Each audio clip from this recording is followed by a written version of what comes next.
con atención y si es posible subrayar también. Bien, compañeros. Entonces vamos a ver con la primera lectura del primer texto.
Bien, iniciamos, amigos, esta resolución. Qué chévere, en verdad, que lo hayas leído ese texto. Obviamente tenemos un tema en común respecto a la idea general sería racismo y como sopesar o apartarse del concepto de racismo, obviamente viene el mestizaje.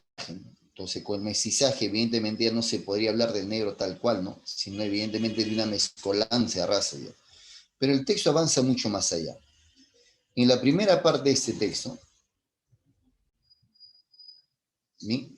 Cuando dice, por ejemplo, en las décadas finales del siglo XIX y las primeras del siglo XX, los intelectuales peruanos debatieron intensamente el tema racial y, con muy pocas excepciones, coincidieron en presentar la imagen negativa de las razas no blancas.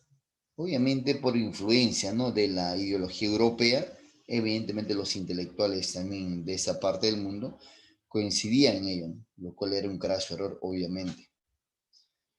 A quienes describían como inferiores o degeneradas. Entonces, cualquier tipo de raza que no sea blanca era inferior o degenerada. El racismo científico, tributario de Le Bon Gobineau, perdón, y otros pensadores europeos, fue la doctrina que sostuvo mucho de esos juicios. Parece ser que el concepto tributario obviamente es el planteamiento principal o lo que sostiene Le Bon. Dichas ideas fueron efectivamente derrotadas en el debate político e intelectual de las primeras décadas del siglo XX, gracias, entre otros factores, al papel que jugó la ideología del mestizaje. En este caso, obviamente, aparentemente, el concepto de racismo, el de conceptualizar a las razas no blancas como inferiores o degeneradas, gracias a la ideología del mestizaje, es que va mermando, va disminuyendo ese tipo de pensamiento. Si bien en los hechos esta no ha anulado por completo las ideas sobre las jerarquías raciales, cabe recordar que no solo en el Perú, sino en gran parte de América Latina, la ideología del mestizaje surgió como una reacción contra el racismo biológico, que no solo condenaba a indios y negros como inevitablemente inferiores, sino que consideraba la mezcla racial como fuente de degeneración. La ideología del mestizaje ofrecía el cambio, una salida a esa falacia, y con ello brindaba al país una esperanza para el futuro. Así, el mestizaje constituyó una pieza clave para enfrentar el racismo, en especial aquel que se enmascaraba tras el atuendo de la ciencia.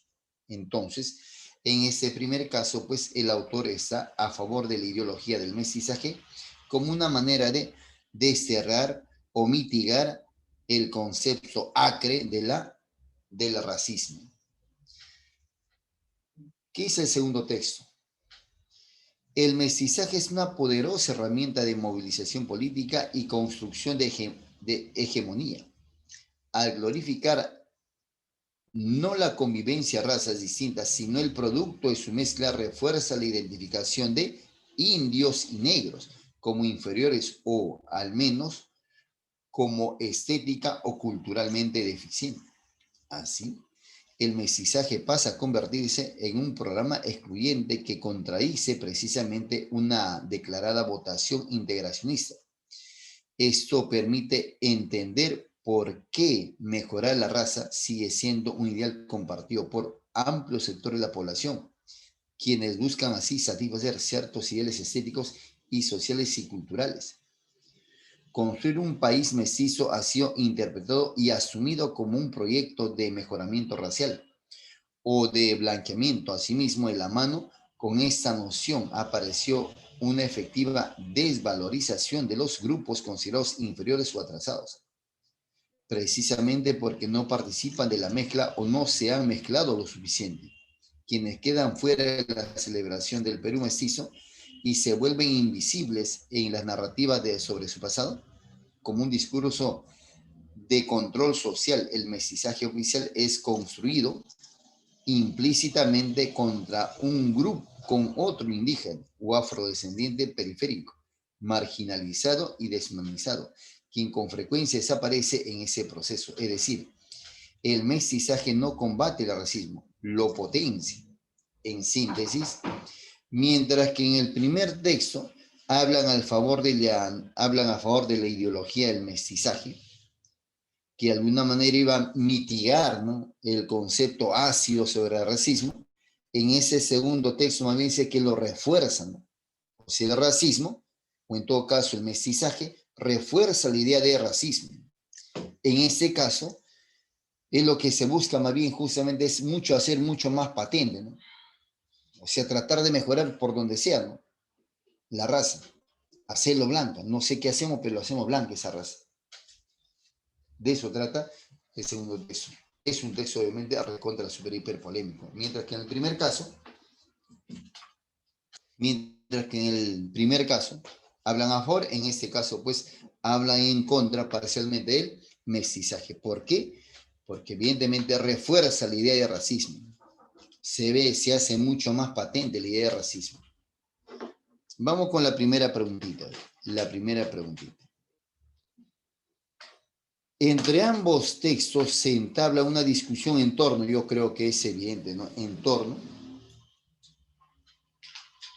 ¿sí o no?, si el mestizaje es o no es bueno, si ayuda o no ayuda, si ayudó a mitigar, a desterrar el concepto de racismo, no. A ver, ¿qué responde eso?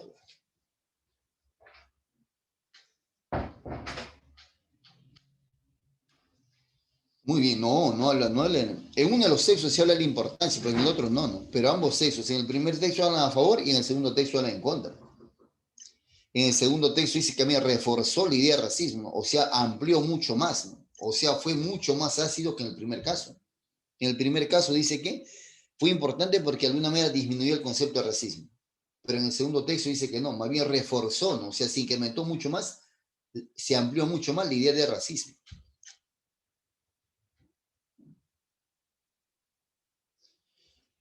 Dice la primera alternativa, al mérito de la ideología del mestizaje como antídoto, esa podría ser. Si fue o no fue, ¿no? Si es o no es. Y dice la segunda. A la pervivencia del racismo, bueno, decimonónico de la doctrina del mestizaje, no, más bien se habla del racismo, del mestizaje en sí, ¿no? Si favoreció o desfavoreció. En el segundo texto desfavoreció. Y en el primer texto favoreció para que se quite la idea hacia el concepto de racismo. El mestizaje como herramienta de movilización política de la población, sí, pero no habla de racismo ahí. La importancia del mestizaje como respuesta contra el racismo científico, sí, pero eso solo se limita al primer texto, sino. Aquí en el A dice antídoto. Si fue o no fue bueno. Si con el concepto de ideología del mestizaje se desterró o se agravó. La respuesta pues acá sería, ¿sí?, la que usted ha considerado. Qué bueno. ¿Sí? La respuesta es la alternativa A. En ambos textos obviamente se habla del racismo, pero se habla como una posible solución del mestizaje para mitigar el racismo. En el primer caso mitiga, en el segundo texto agrava.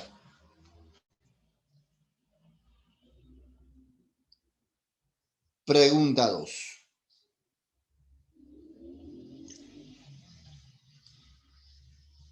Dentro de la ideología de la lógica del texto 1A, el término tributario,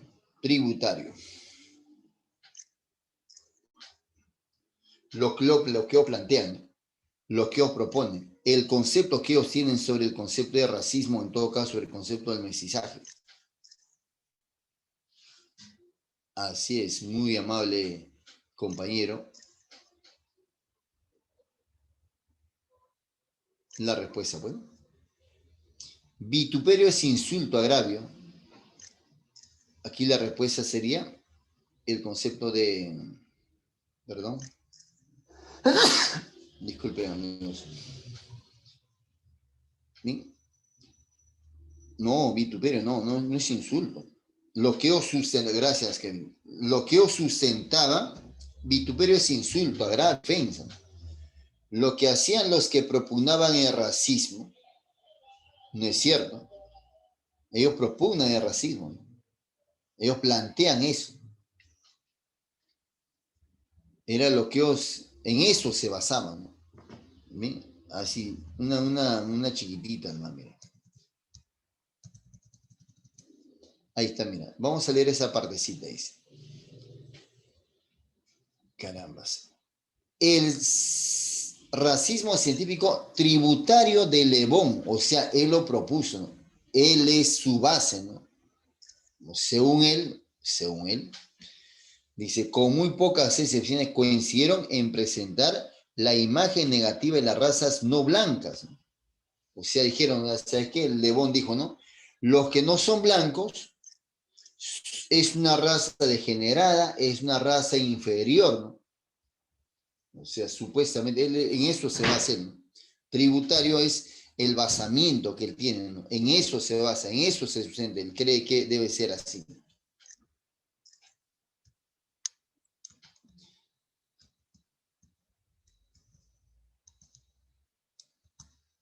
Entonces, la respuesta aquí que ya me expresaron ustedes, bien, en verdad, dos compañeros,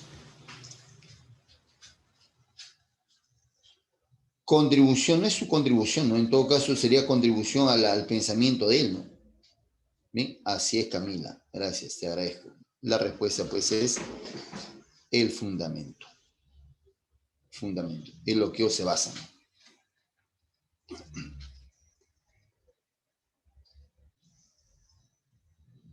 Segundo texto. Del desarrollo del texto 1A, recuerda que en el texto 1A se habla a favor de la ideología del mestizaje, ¿sí? Se desprende que el racismo científico.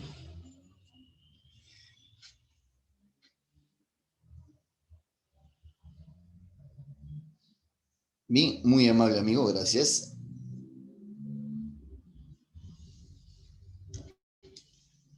Dice, se deduce del texto que el racismo científico. En el texto 1A, la teoría de Le Bon dice, ¿no? Los blancos son buenos, estoy parafraseando, y los que no sean blancos son inferiores, son degenerados.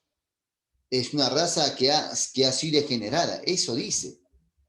Por lo tanto, dice, se desprende que el racismo científico, te leo, a ver, voy a leer tu respuesta.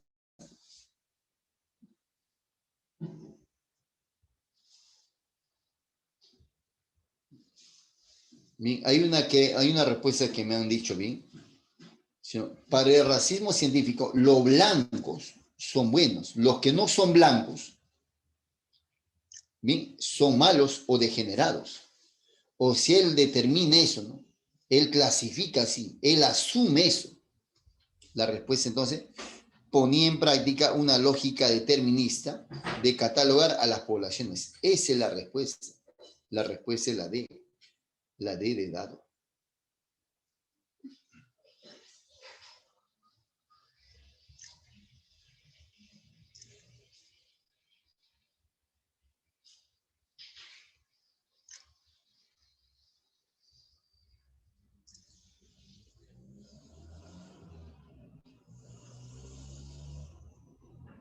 Respecto a la caracterización del mestizaje que propone el texto 1B, y recuerda que en el 1B dice que el mestizaje más bien agravó el problema, ¿no? El concepto de mestizaje más bien es mucho más racista que el concepto en sí, ¿no? Con el mestizaje lo que se busca es el proceso de mejoramiento de raza, ¿no? Se junta tal con cual y debe salir uno mejor, ¿no? Juntamos tal con cual. ¿Cuál es el propósito? Simplemente agravar la idea del racismo. Respecto a la caracterización del mestizaje que propone el texto 1B, no es, dicen, no es compatible, no es, lee bien, dicen, no es compatible, o sea, dicen incompatible. Sostener que el autor lo considera una herramienta ideológica para justificar el blanqueamiento de la población sí es compatible, porque es la que agrava más el problema. Así es, muy bien, claro que sí, se agradece. Un dispositivo de control social usado con el fin de invisibilizar a los no blancos, así es. Ese es parte de su procedimiento según el texto E, ¿no? Lo que hace el mestizaje es justamente, subrepticiamente, ser recontra super hiper racista, ¿no? En ese interín de querer mejorar la raza, junto razas, ¿no? ¿Cuál es el propósito? Hacer una raza superior, entre comillas. Así es, muy amable. Gracias por esa respuesta. Así es. Una ideología aparecía con el fin de desvalorizar la inferioridad de las razas, no de las razas, solo de las razas no blancas. La respuesta es la C.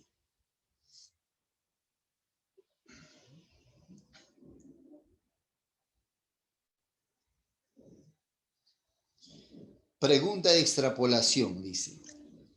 Si la implantación del mestizaje, y sabemos que el mestizaje en el segundo texto agravó mucho más el concepto de racismo.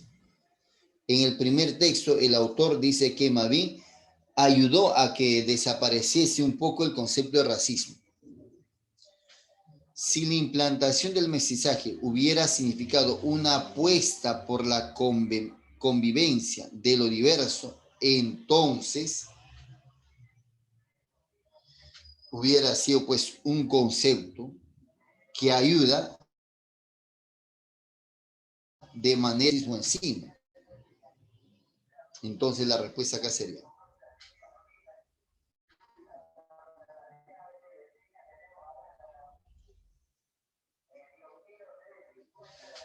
Dice, si la implantación del mestizaje hubiera significado una apuesta por la convivencia de lo diverso, entonces,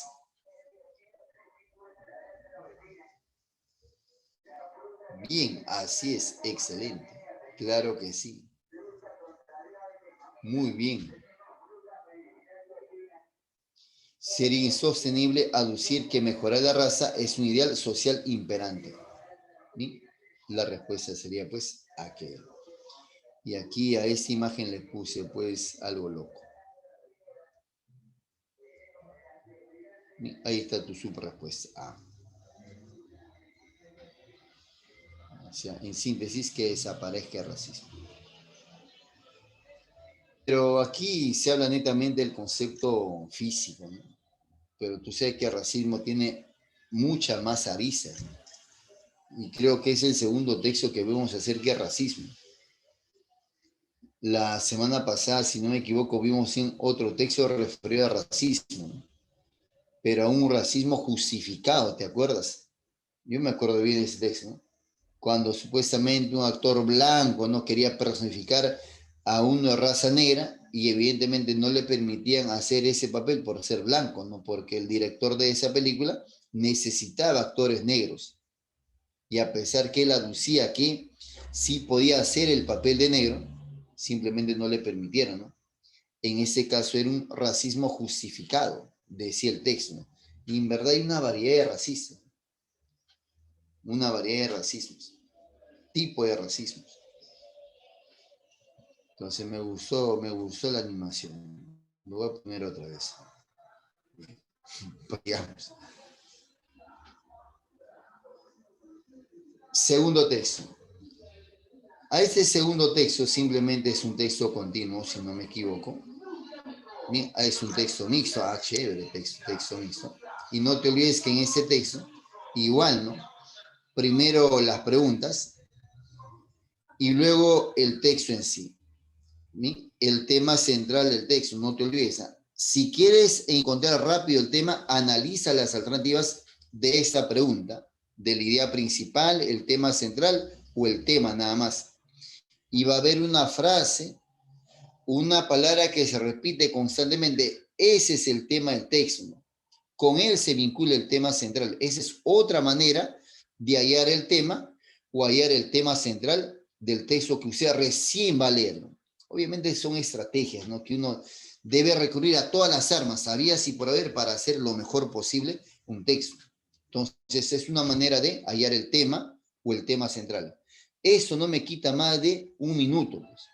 ubicar esa pregunta en particular y analizar las alternativas y darse cuenta cuál es el tema o con qué se vincula el tema o el tema central. Hecho eso, ahora sí, vamos siempre a la parte, obviamente, discontinua en este caso, a la parte discontinua. Y lo describo tal cual. Recuerda que esa parte discontinua se asocia, se vincula con el tema central. Es la sustancia, el texto, lo que el autor en verdad nos quiere transmitir. Por lo tanto, es bueno describirlo tal cual, literal. Suicidio, hechos y datos.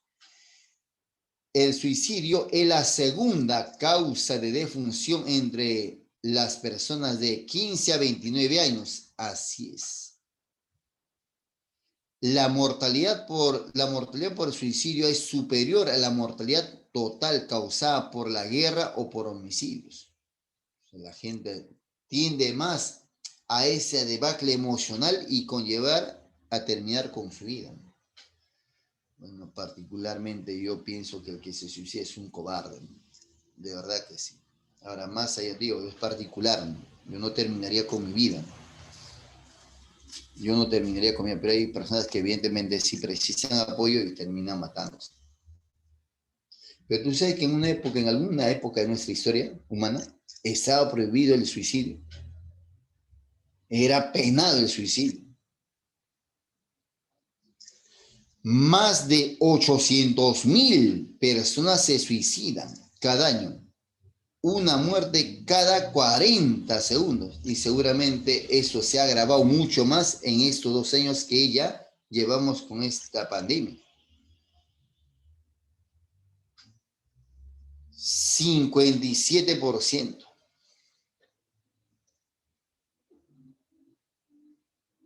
Ah, si no, es que si lo chapaban de suicidarse, ahí lo encarcelaban. ¿Cómo harían que papi? Igual está totalmente penado, no hay. Y es más, ni siquiera mira, estaba penado, tanto así en la vía terrestre como en la vía supuestamente en cielo. Ellos pensaban así. ¿Qué le harían? Bueno, ¿cómo evitarían el suicidio? Pero ahí, en una parte, no sé si es en la Edad Media, en RD, pero está en una de esas épocas, no recuerdo bien, que está prohibido suicidarse. O una etapa mucho más anterior, pero está ahí. A ver si consigo el texto para la próxima clase. La alucinante es el texto. Segundo, dice, países con altos ingresos. El 75% de los suicidios se producen en países de ingresos bajos y medianos. Bueno, ahí habría una super causa. Una super causa.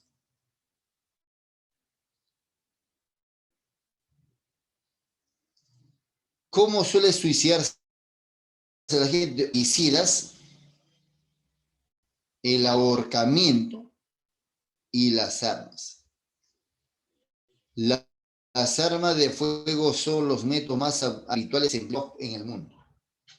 Ahí está, mira, el lugar donde hay más suicidios, o sea, la condición social, con qué suele suicidarse mucho más la gente, la cantidad de suicidas que hay cada 40 segundos y cuál es el intervalo, ¿no? O sea, de edad de 15 a 29 años. Entonces ya sabemos el tema central, ¿no? Nos habla de la cantidad de suicidas, evidentemente, la condición social de ingresos bajos y medios, y también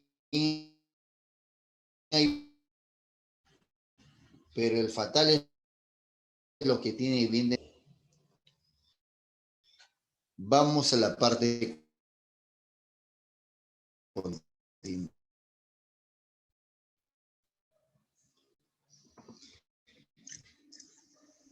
Cada año es el Día Mundial de la Prevención del Suicidio. Por tal motivo, la Organización Mundial de la Salud publicó un informe sobre el suicidio a nivel mundial, en el cual señaló que aunque la cantidad de personas que se suicidan en todo el mundo está disminuyendo, el suicidio no es algo preocupante, ya que cada 40 segundos en cualquier parte del mundo una persona se suicida. Esta estadística motivó a que Tedros Adhanom, director de la Organización Mundial de la Salud, exhortara a los países a hacer más para detener estas muertes prevenibles. Por su parte, Tedros señaló que debido a que las cifras de suicidio por año superan a las muertes por malaria, cáncer de seno, guerras u homicidios, el suicidio debe ser calificado como un problema grave de salud pública mundial. Obvio, ¿no? Con tantos muertos.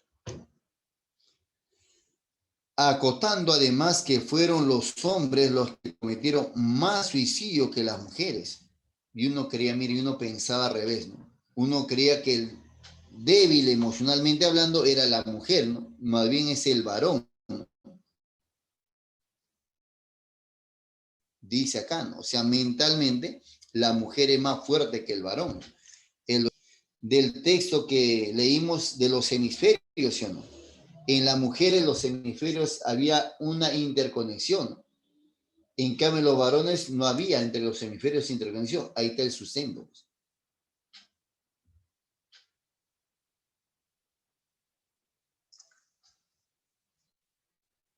Acotando además que fueron los hombres los que cometieron más suicidios que las mujeres. Es decir, que por cada 100.000 hombres, el 13,7% se suicidó frente a los 7,5% de mujeres por cada 100.000 de ellas.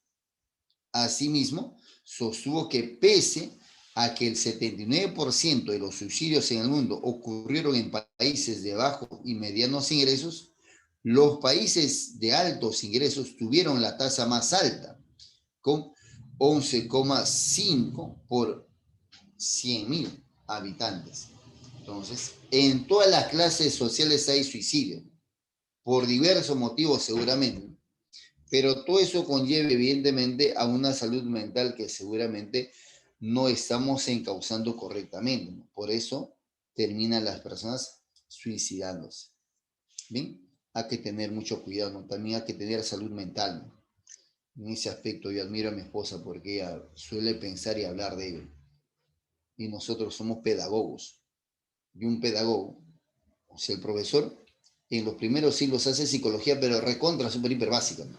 Y de alguna manera sobre la marcha nos vamos haciendo psicólogos por la cantidad de personitas que nosotros de alguna manera tratamos de encauzar, ¿no? Cada uno de ustedes es un mundo distinto, es un mundo totalmente diferente. Somos humanos físicamente, pero después nada más. Vamos a ver a contestar las preguntitas. Ya sabemos de qué trata el texto, ya sabemos que en todas las clases sociales hay suicidas, ya sabemos cuáles son los recursos que utilizan los suicidas para matarse, y también sabemos que hay mucho más varones suicidas que mujeres. Al final, los varones somos mentalmente débiles respecto a las mujeres. Y además nos dicen que cada 40 segundos hay un suicidio en el mundo. Esto superó al coronavirus, ¿no?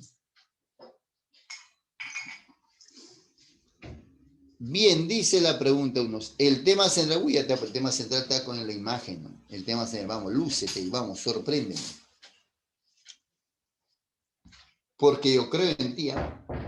Vamos, sorpréndeme. Ya, claro que sí, pues. Eso está reflejado en la imagen. Chévere, muy bien. ¿La ve? ¿Es en serio, Ángelo? ¿Es en serio, amigo? Ese es secundario, doctor. Eso es secundario. Gianfranco, es secundario, ¿no? El de los géneros es secundario. En el cuadro te muestra y en el texto mismo, en la parte continua y la parte discontinua, en ambos sexos se habla de la estadística, ¿no? De la cantidad de gente que muere, la cantidad de varones que muere respecto a las mujeres, ¿no? La cantidad de gente que muere, o sea, que se mata, en los países de altos recursos como en los países de menos recursos. O sea, en todo sitio no hay forma que tú no te hayas dado cuenta que se habla de la estadística, de la cantidad, del número de suicidas. Eso es el tema central. Tanto en el texto, en la imagen, como en la parte continua se muestra eso. No hay forma que tú no me hayas contestado eso. ¿Qué tiene? ¿Está bien? ¿Qué es lo que refleja el cuadro? ¿No es los datos, la cantidad, la hemorragia de gente que se mata? ¿Sí o no? Tampoco, ¿no? Ahora me dice, me han dado dos respuestas que yo no concibo. La comparación por países y género de muertes, mira, la comparación de países y género, ¿países? ¿En qué momento se dijo países? La crisis de la salud mental que afecta al mundo entero, la crisis de salud mental, en ningún momento. Yo estoy deduciendo que tienes un problema emocional, ¿no? Mental, obviamente, pero ¿por qué vas a incluir ese dato que no tiene nada que ver con el texto? Nada, no hay forma. En ambos sexos. Aquí, mira, solo de números, todo número más números. Y aquí también, full estadística, todo el segundo párrafo estadística. Ese es el tema central. Recuerda que el tema central se vincula con la imagen y la imagen se muestra full números. ¿Sí? Profeta, sí había países, sí, pues sí había países, pero ese es un dato auxiliar, ¿no? Para sustentar también la estadística, ¿no? Al igual que los géneros, ¿no? Simplemente es estadística, son datos auxiliares. Por eso y muchas cosas más, datos del suicidio de la Organización Mundial de la Salud por el Día Mundial de la Prevención del Suicidio.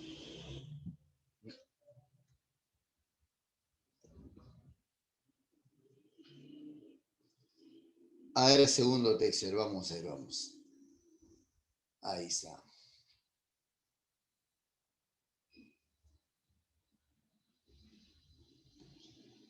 En el texto el término preocupante implica. Preocupante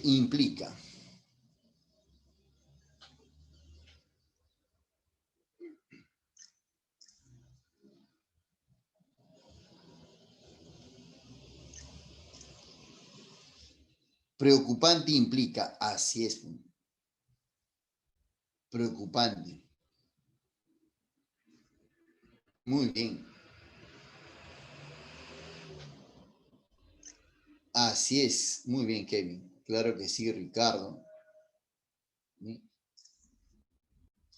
Muy bien, Lozano, Ángelo, Romero, excelente. Claro que sí. Esa es la respuesta. Preocupante en ese caso implica persistencia. Persistencia. ¿Sí? Como hay cantidad de gente que intenta matarse, o sea, todo el mundo quiere matarse.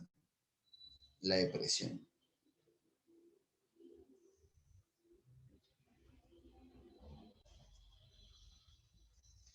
De acuerdo con la exhortación a los países de Tedros, podemos inferir que en ese caso, mira amigos, esta pregunta es,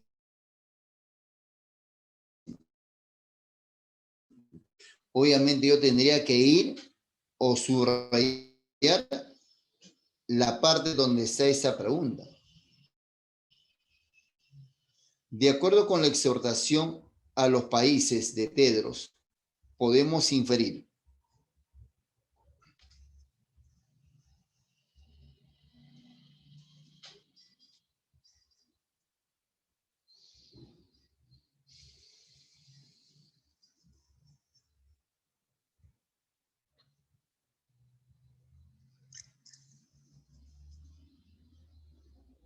Oiga, pero recuerda que es una pregunta de inferencia. Y una pregunta inferencial jamás debe aparecer en el texto, porque se convierte en una afirmación.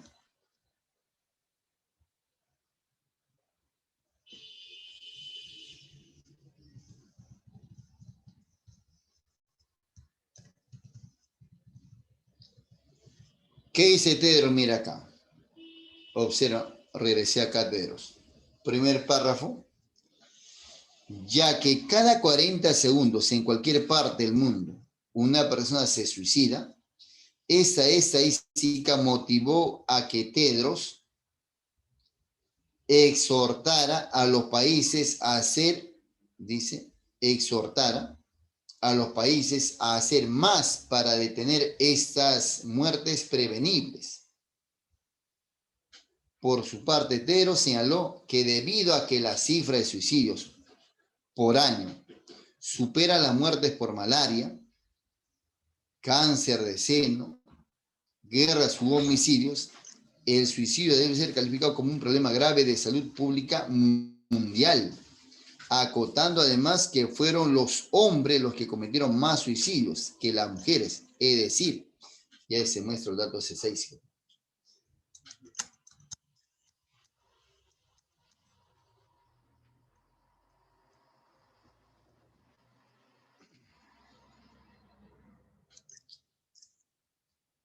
Recoge las conclusiones de su investigación sobre los móviles de los suicidios, móviles. Las medidas preventivas de los gobiernos carecen de una cabal efectividad. Es una llamada de atención para que se prohíba la venta de armas de fuego. Carece de asidero, ya que el número de suicidios ha mermado notablemente. Eso sería una falacia porque no hubiese incrementado. Es una llamada de atención para que se prohíba las armas.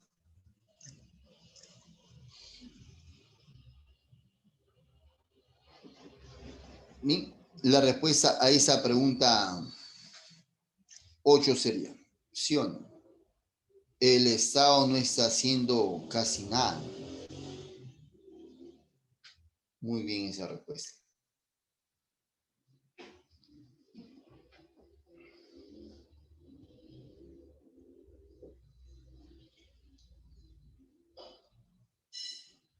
Muy bien.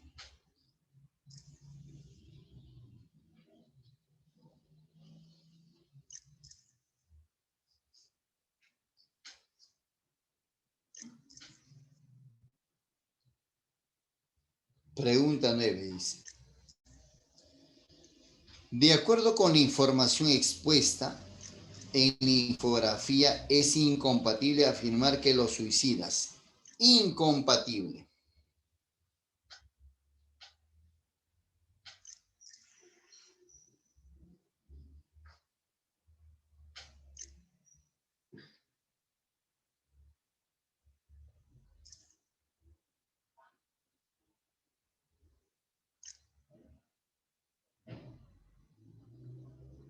Observa la preguntita con truco. De acuerdo con la información expuesta en la infografía,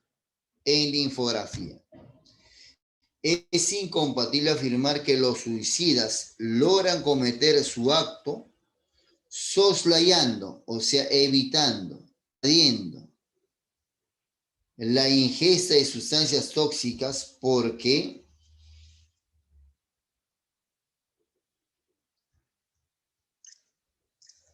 la pregunta con truquito. Así es, oiga, solo uno. Es que es una pregunta con truquito. Es incompatible afirmar que los suicidas logran cometer un acto soslayando la ingesta de sustancias tóxicas, porque sustancias tóxicas es general, muy general, porque hay N sustancias tóxicas. Y en la imagen que nos muestra el texto,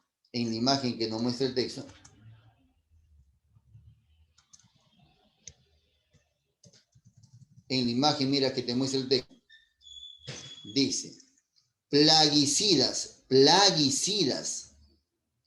No dice sustancias tóxicas en general, dice plaguicidas.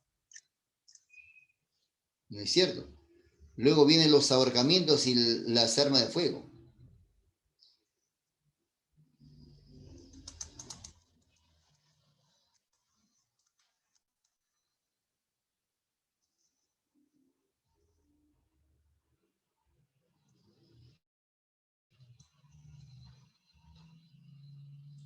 era la pregunta que nos estaba causando un poco de problemas. A ver, vamos. Ahora sí te diste cuenta. Muy bien. Claro. Excelente. De acuerdo con la información expresa en la infografía, es incompatible afirmar que los suicidas logran cometer su acto soslayando la ingesta de sustancias. Así es. ¿Por qué? Porque el consumo de las plaguicidas es uno de los métodos más empleados por ellos. Obvio, total. La respuesta es la C. Esa respuestita aparece acá ya.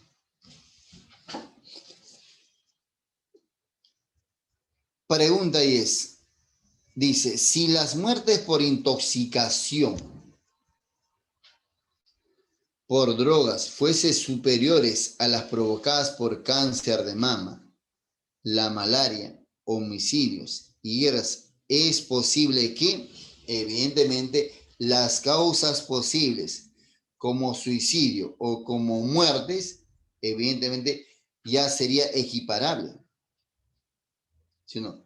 Sería otra causa más, o en todo caso, otro problema más que tendría que subsanar el Estado.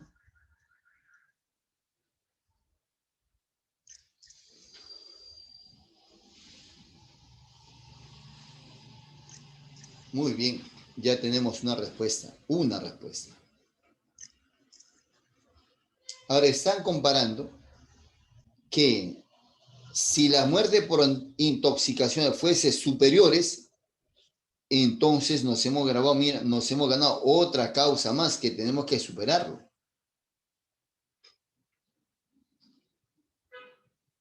La adicción a la droga sería considerada un serio problema de salud pública.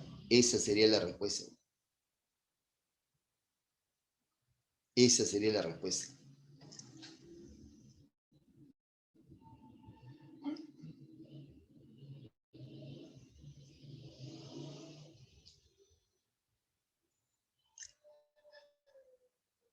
Bien, otra vez un texto dialéctico. Bien, no te olvides, siempre es bueno las preguntas. Podemos establecer que ambos textos plantean puntos contrarios con respecto a... Ya. Vamos con el primer textito, a ver, vamos. Leamos ese texto dialéctico.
Bien, a ver, ahora vamos a analizar ese texto dialéctico, ¿bien? Ya usted lo ha leído, obviamente lo has comprendido.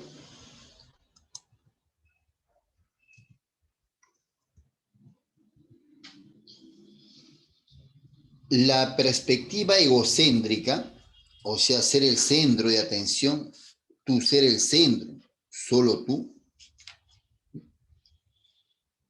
es el enfoque que posibilita el surgimiento y sustenta ideas como la del lenguaje privado al dar fundamento a perspectivas filosóficas que albergan de alguna u otra forma la noción de lo lingüísticamente privado. Su ejemplificación paradigmática es la doctrina de la privacidad de las sensaciones. Según esta perspectiva, el significado de las palabras se puede conocer únicamente vía la experiencia personal.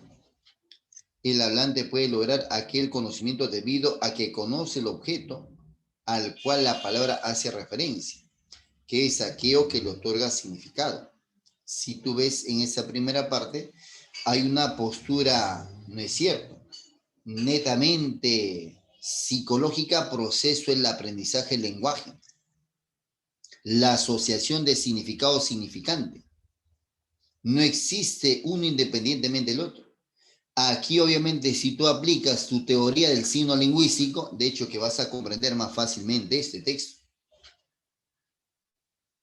El hablante puede lograr aquel conocimiento debido a que conoce el objeto al cual la palabra hace referencia, que es aquello que le otorga significado. Recuerda que el significado es la imagen en sí, la parte no audible, no asible, y el significante es la expresión y la escritura del signo. Obviamente, uno no existe independientemente del otro, necesariamente está el significado y el significante. Ese objeto es el caso de la doctrina de la privacidad de las sensaciones, es la experiencia privada. O sea, ¿saben qué te está diciendo, señor, señorita? Si yo te digo manzana, tú tienes una imagen de una manzana y no necesariamente es una manzana verde. Puede ser una manzana, obviamente, roja, un poco amarilla, rojita, qué sé yo.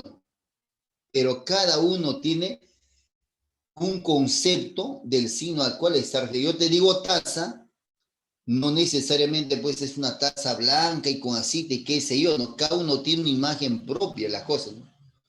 Si yo digo, no sé, pues no, televisor, yo me imagino un televisor antiguo de pronto, ¿no? Pero tú tienes tal vez un plasma, ¿no? Entonces, cada uno tiene una imagen propia del signo, ¿no? A eso se refiere esa parte del texto. Tiene su vinculación con el signo lingüístico, de hecho, total. Ese objeto es el caso de la doctrina de la privacidad de las sensaciones, es la experiencia privada, la sensación que gracias a la introspección el hablante conoce directamente.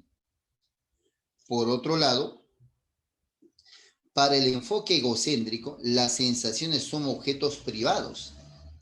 Esa privacidad se manifiesta de una doble manera, como objetos ontológicamente privados o como objetos epistémicamente privados.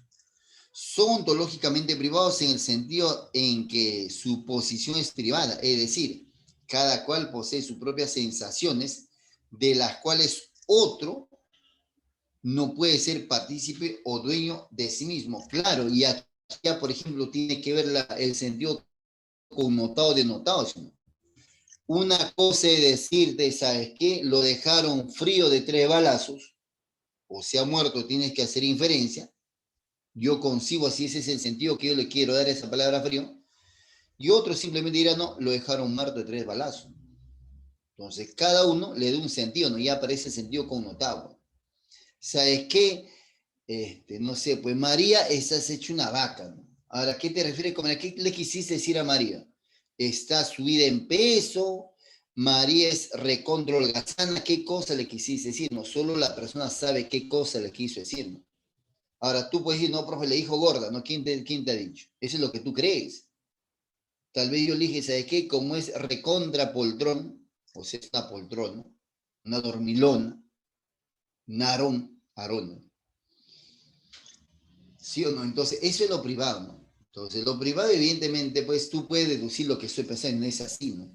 Es por eso las expresiones común y corriendo, estás en mi mente, ¿cómo sabes lo que estoy pensando? Solo su poseedor puede conocerlas. Esta es establecida por el filósofo egocéntrico sobre la base de dos hechos. Únicamente yo puedo saber si tengo verdaderamente determinada sensación. Y B, los otros no pueden saber si yo tengo verdaderamente determinada sensación. Obvio, total. Mutatis mutandis, cambiando lo que se debe cambiar. Esa es esa locución latina.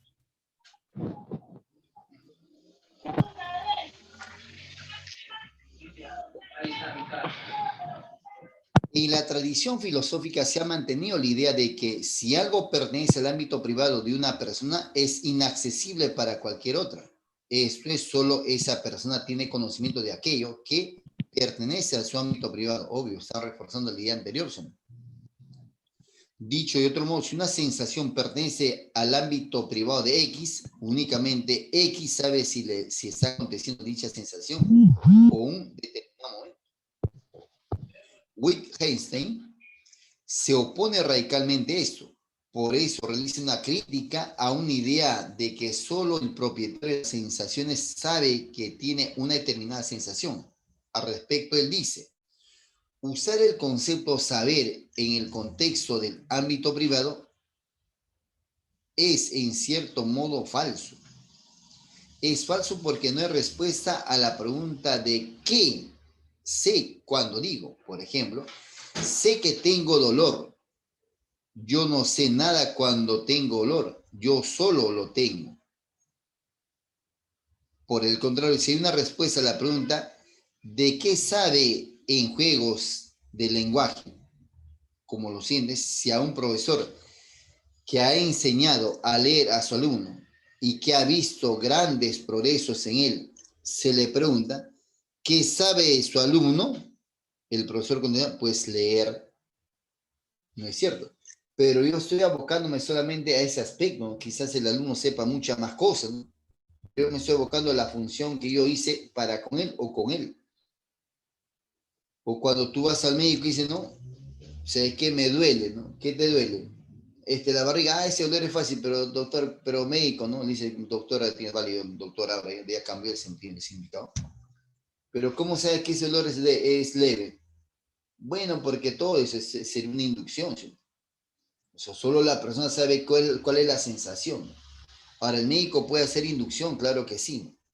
Puede hacer deducciones, claro que sí.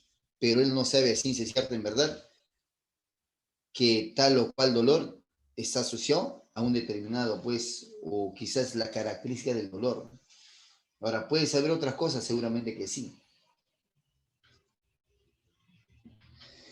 Pero nuevamente hay una respuesta a la pregunta acerca de qué sabe cuando dice, por ejemplo, sé que tengo olor. No hay respuesta a esa pregunta, pues las sensaciones no se saben, se tienen. Entonces, ¿hasta dónde evidentemente lo privado es propio y hasta dónde es deducible o compartible?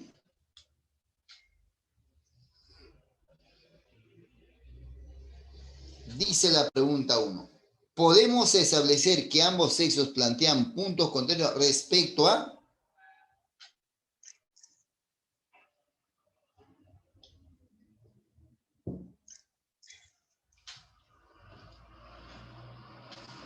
Si tú puedes saber lo que yo estoy pensando, si tú puedes deducir evidentemente a qué hice referencia cuando dije tal o cual cosa, tú deduces eso, pero yo no quise decir eso.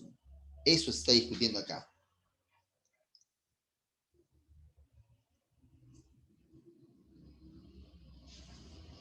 Claro que sí, señorita Lozano. Bien, así es. Muy bien.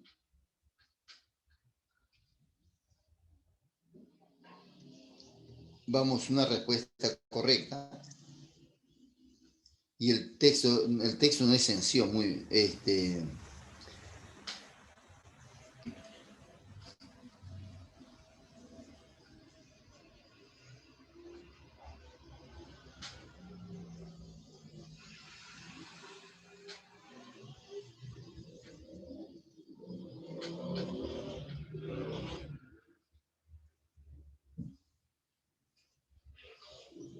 Si podemos establecer que ambos sexos plantean puntos contrarios con respecto a, ¿sí o no? Lo que yo pienso. En verdad, ¿la persona sabe en verdad a qué me estoy refiriendo cuando digo tal cual cosa? Podría, tal vez diga que sí, pero yo en verdad estoy haciendo referencia a otra cosa. Si yo le digo a un compañero, no sé, ¿sabes qué? Hermano, eres una roca. Entonces era, ese pate es fuerte, ¿no? Le dijo roca. No, pero quizás le estoy diciendo que eres torpe, ¿no? No entiendes. ¿No es cierto? Entonces, yo estoy haciendo alusión a algo, pero tú estás entendiendo otra cosa, ¿no? ¿Hasta dónde lo privado lo puedes identificar tú, ¿no? ¿Hasta dónde lo que yo pienso es verdad? Aquí la respuesta es eso. Si una persona puede saber que tiene una determinada sensación cuando ésta la experimenta únicamente en el ámbito privado.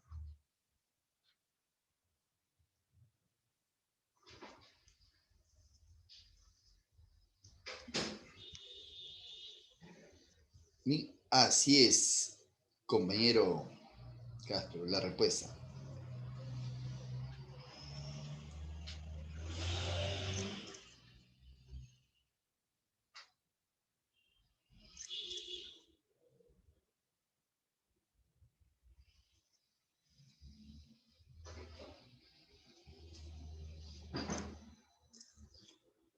En el texto A, el concepto albergan se puede entender como, mientras que en el texto 3b, grandes, eso es opuesto a. Yo creo que es casi literal. Albergan puede entenderse como, y grandes es opuesto a. Solo podrían marcar dos cosas, o la D o la A, pero de acuerdo al texto, ¿cuál evidentemente sería?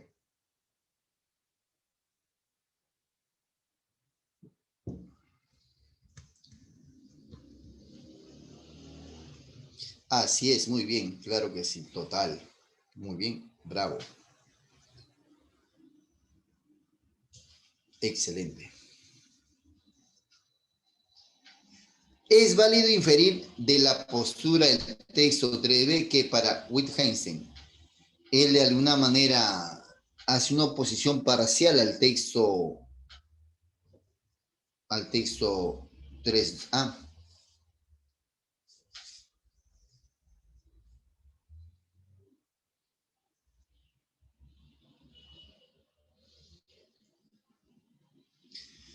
Y con el ejemplo del profesor, si sabe leer o no, cuando él enseñó a leer, ahí te va sustento esa respuesta. Así es, muy bien.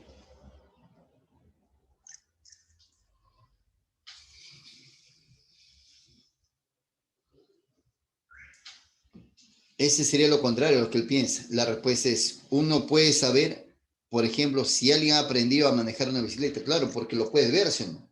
Ahí es inevitable.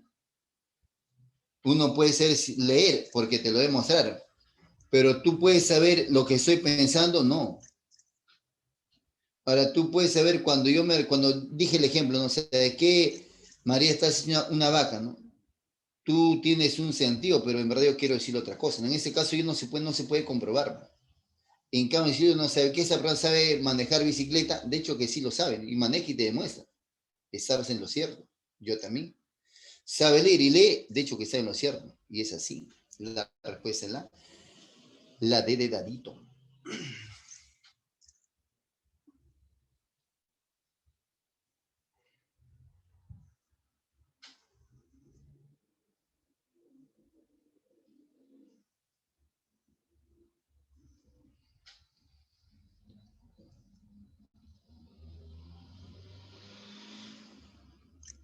Bien, claro que sí, gracias. Te aclaro.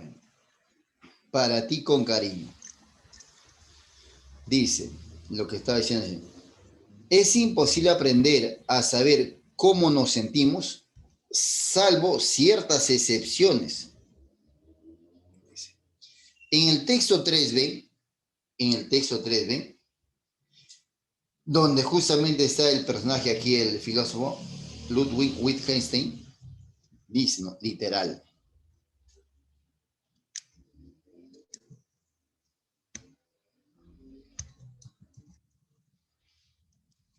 para sustentar esa respuesta, dice. Wittgenstein se opone radicalmente a esto. Por eso realiza una crítica a la idea de que solo el propietario de las sensaciones sabe que tiene una determinada sensación. Nadie más puede saber eso.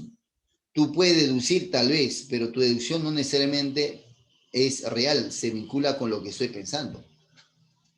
Al respecto, él dice, usar el concepto saber en el contexto del ámbito privado es en cierto modo falso. Es que tú no puedes saber lo que yo estoy pensando. Decir o deducir que yo evidentemente, no sé, bueno, si me ves subido en peso, voy a suponer, no hago deporte, es tu pensamiento, ¿no? No toda persona que es subida en peso, no es que no haya deporte, ¿no? Quizás su contextura es así, ¿no?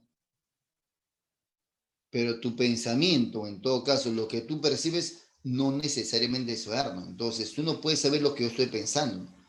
En el primer texto dice que sí, de acuerdo a sensaciones, pero Wittgenstein dice que no.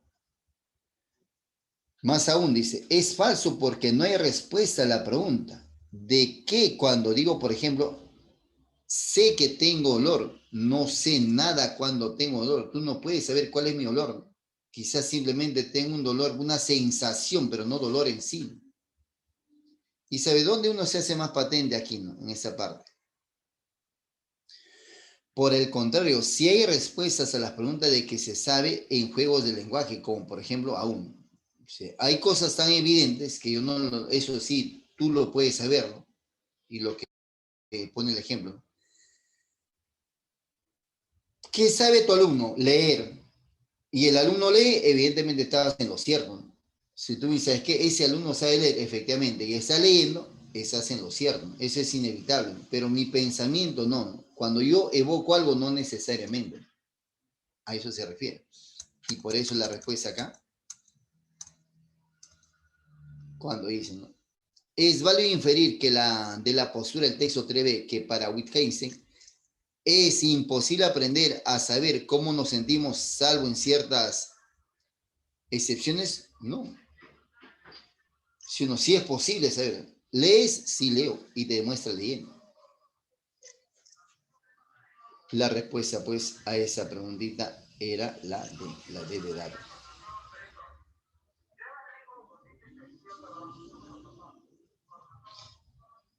Ah, también, bueno, si me estoy refiriendo, evidentemente.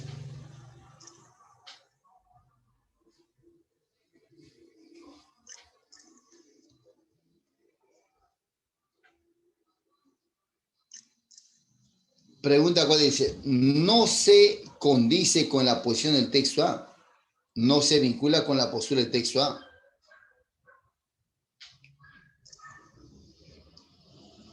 Según la perspectiva egocéntrica,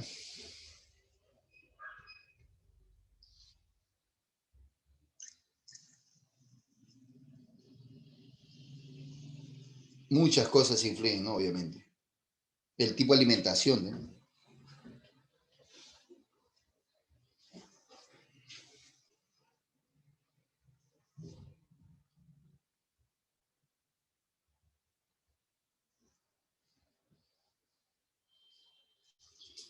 En el texto A, evidentemente, ellos aducen que sí se puede saber, ¿no? O sea, cuando yo refiero a algo, o sea, ellos asumen que sí es cierto, ¿no?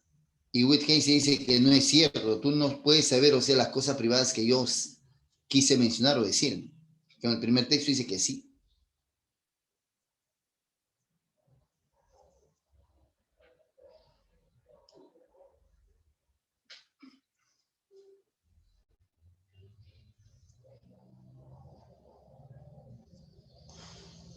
Entonces, la alternativa aquí que está negando la afirmación que hace el texto A sería pues la alternativa A.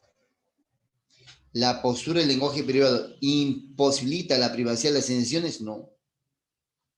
Para la perspectiva docente dice que sí se sabe.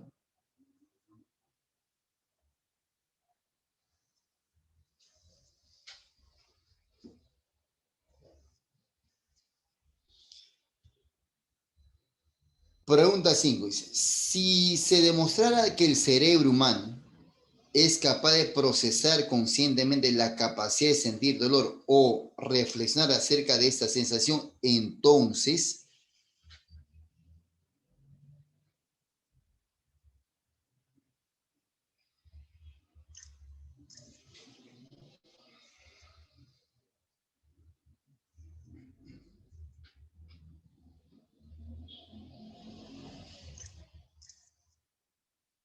tú sabes que en el texto A, donde interviene netamente Ludwig Wittgenstein, dice, hay cosas en que es evidente.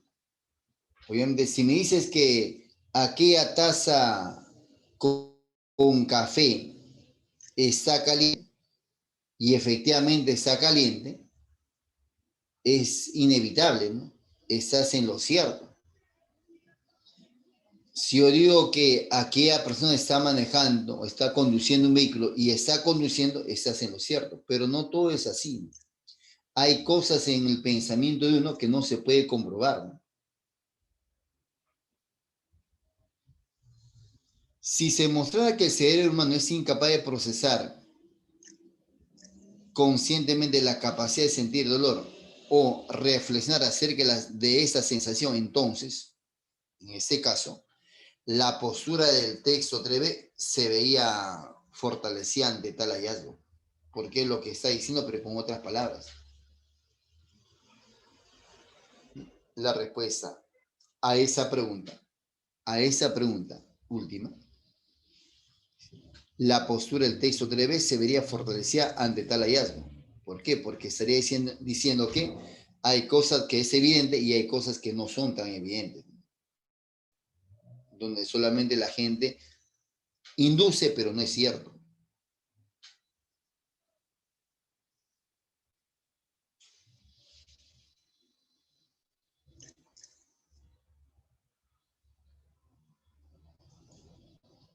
Y finalmente, este texto chévere que lo leí anoche, este texto con imagen o texto mixto, ¿no? El tema central nos pide. ¿Sí? Nunca te olvides, analice la imagen. ¿Limpio todos los países o solo los que tienen malos gobiernos? Ahí está el mapa mundo. Bueno. ¿Limpio todos los países o solo los que tienen malos gobiernos?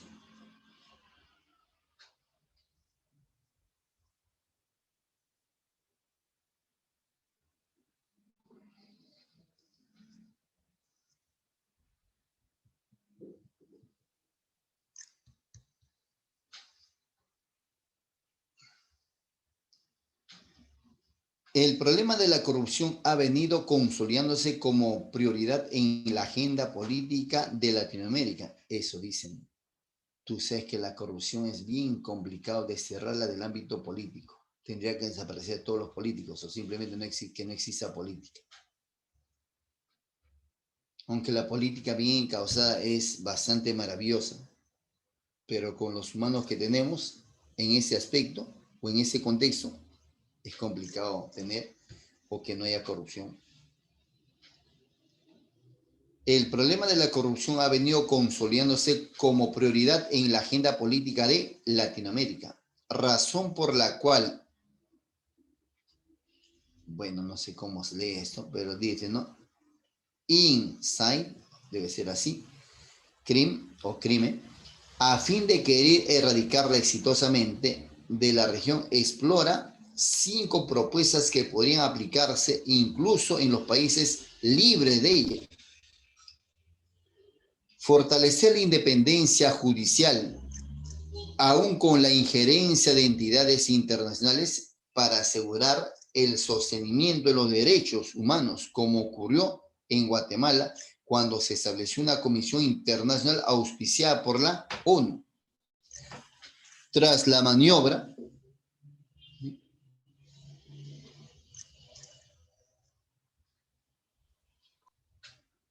para asegurar el sostenimiento de los derechos humanos, como ocurrió en Guatemala cuando se estableció una comisión internacional auspiciada por la ONU.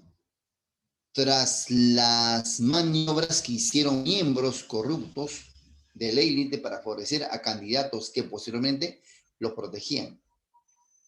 Debido a que algunos actos de corrupción han trascendido fronteras, como el caso de Odebrecht, es indispensable enfatizar la cooperación multilateral a fin de propiciar que los países compartan sus evidencias y puedan coordinar investigaciones conjuntas. Hacer transparentes las contrataciones públicas debido al flujo millonario de dinero del Estado, es decir, en vez de solo publicar datos sobre contrataciones, garantizar que el Estado contrate bienes y servicios con particulares que estén legalmente aptos para contratar con él. Sincerar la fuente de financiación de las campañas políticas, ya que esta podría provenir de grupos criminales que buscarían alquilar al candidato. Eliminar la inmunidad presidencial, que se ha convertido en un inexpugnable blindaje para que los gobernantes actúen ilícitamente en desmedro de los intereses. Los presidentes de este siglo, y también del siglo pasado, o sea, de los 10 o quizás 15, últimos 15, claro, ¿no? Fujimori y Alan García están totalmente coludidos con la corrupción también. Ilícitamente desmedro los intereses de la nación, como ocurrió en Brasil cuando el Congreso votó 2 veces para librar al presidente Michael Temer, sabiendo que había liderado una red de políticos corruptos. Bueno, aquí en el texto nos hablan de posibles soluciones para evitar la corrupción, ¿no? Lo cual pues es una utopía, ¿no? Utopía es fantasía, si no en fantasía, pero una utopía con esfuerzo se puede hacer realidad. Es utopía. Una fantasía, una ficción. Parece que la corrupción es algo inherente en Latinoamérica, sino que lo diga el Perú.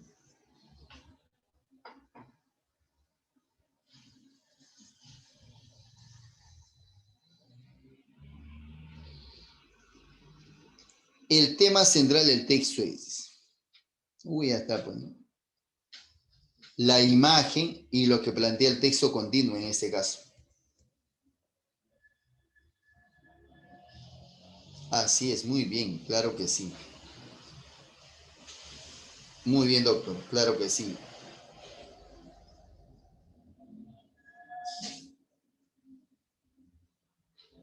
Ahí está tu super respuesta.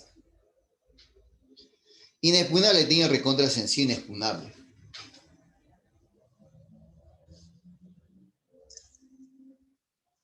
Literal, inexpugnable es que no se puede ingresar, no, que no se puede penetrar. Pero acá lo hacen evidentemente de manera impune.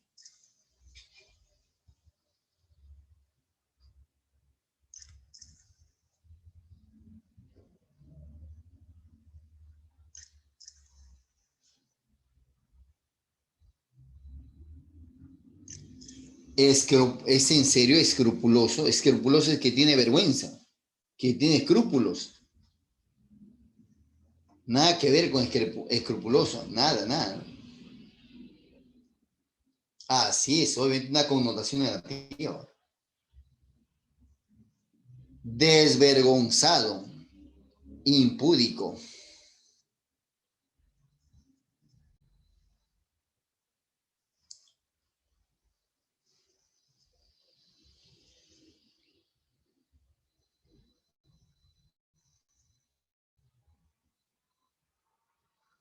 Oye, que se lee la respuesta primero, estamos locos todos acá.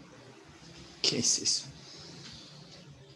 De acuerdo con la necesidad de erradicar la corrupción expuesta en el texto y con la escena que se exhibe en la caricatura, podemos inferir, ya está, pues, ya te han dicho la respuesta. Ya. Así es. Bien complicado, pues bien complicado derrotarla, totalmente compleja. Y ahí te doy la respuesta ya. Sin querer, queriendo salió la respuesta. Me fallaste, Rick, o sea, la animación. De acuerdo con las recomendaciones planteadas para erradicar la corrupción en América Latina, es incompatible. Nos plantean 5 posibles soluciones.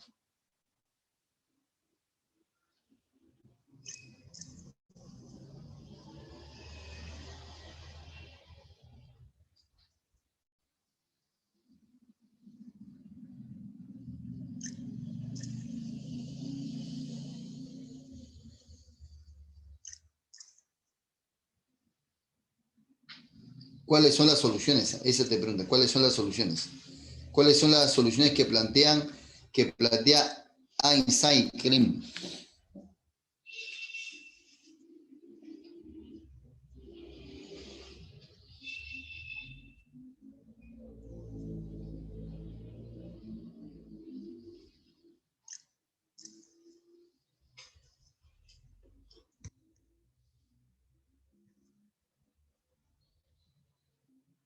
Desdeñar es despreciar, rechazar. Exento es libre. Exento es libre. Desdeña es desprecio, rechazo. Ese es desdeña.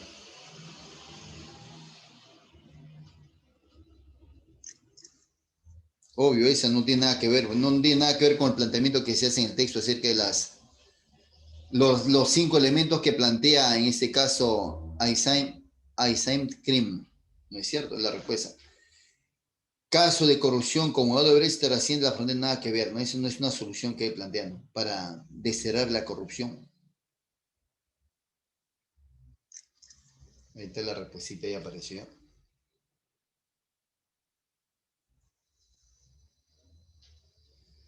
Si el poder judicial de los países latinoamericanos como Guatemala fuesen instituciones empoderadas, es posible que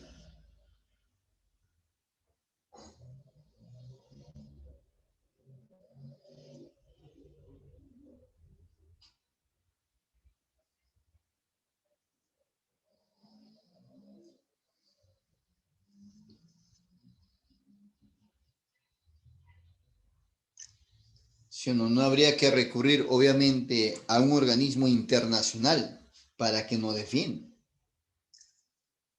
Haría su chamba tal cual. Pero aquí en todos los ámbitos sabios y por haber la corrupción impera en nuestro caso. La respuesta acá. La instalación de comisiones internacionales auspiciadas por la organización multinacional carecería de justificación. Sería la D, la respuesta a esta preguntita.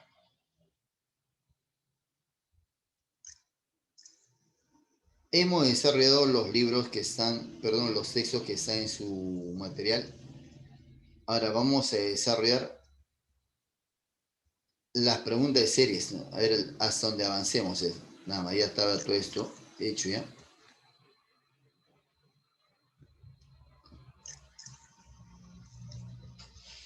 Hasta donde lleguemos, dice. Descompuesto, estropeado, destartalado, relación, sinonimia. Desvencijado, sinónimo. Lisonjero, adulador, salamero son sinónimos. Premioso, calmoso, pausado son sinónimos. Garboso, airoso y saleroso son sinónimos también.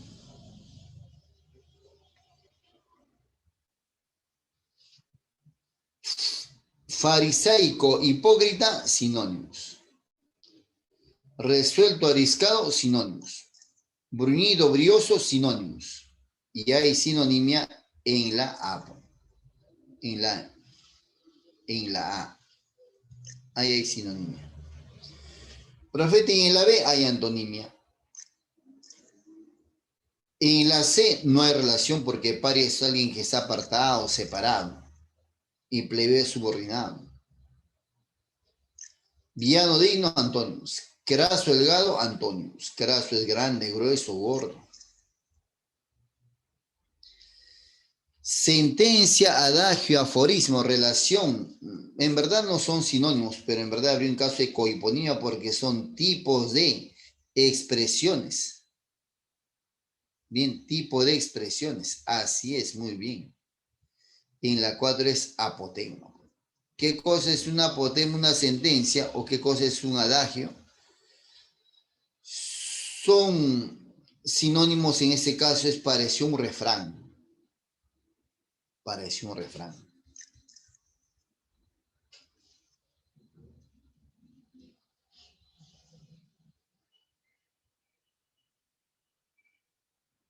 Preterir, olvidar, permitir, restringir, maquinar, confabular. Sinónimo, antónimo, sinónimo. Debo completar con una relación de antonimia.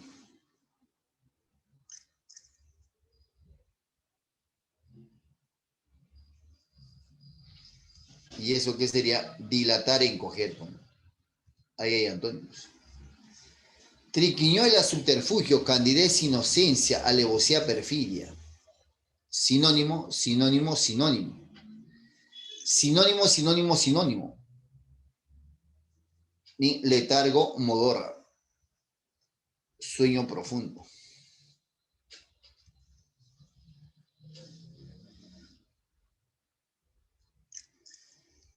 Contrito, impenitente, antónimos.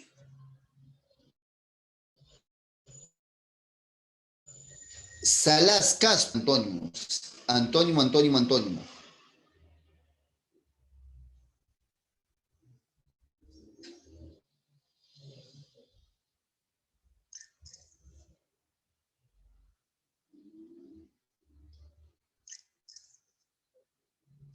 Baqueteado, inexperto.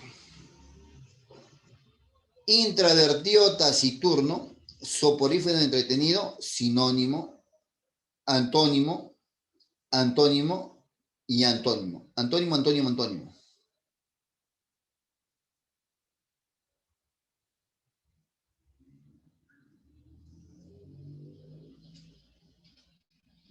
Y si no sería chabacano. Chabacano, qué grosero, inculto. Bien, compañeritos, hasta ahí nuestra sesión de hoy día. Cuídate bastante. Nos vemos la próxima semana, Dios mediante. Compañera Miriam, hasta ahí nuestra clase, amiga. Nos vemos la próxima semana. Sigan protegiéndose, sigan cuidándose, amigos y amigas. Bien, nos vemos, cuídense. Un gustazo. Hasta luego, profesor. Muchas gracias. Gracias, Miss.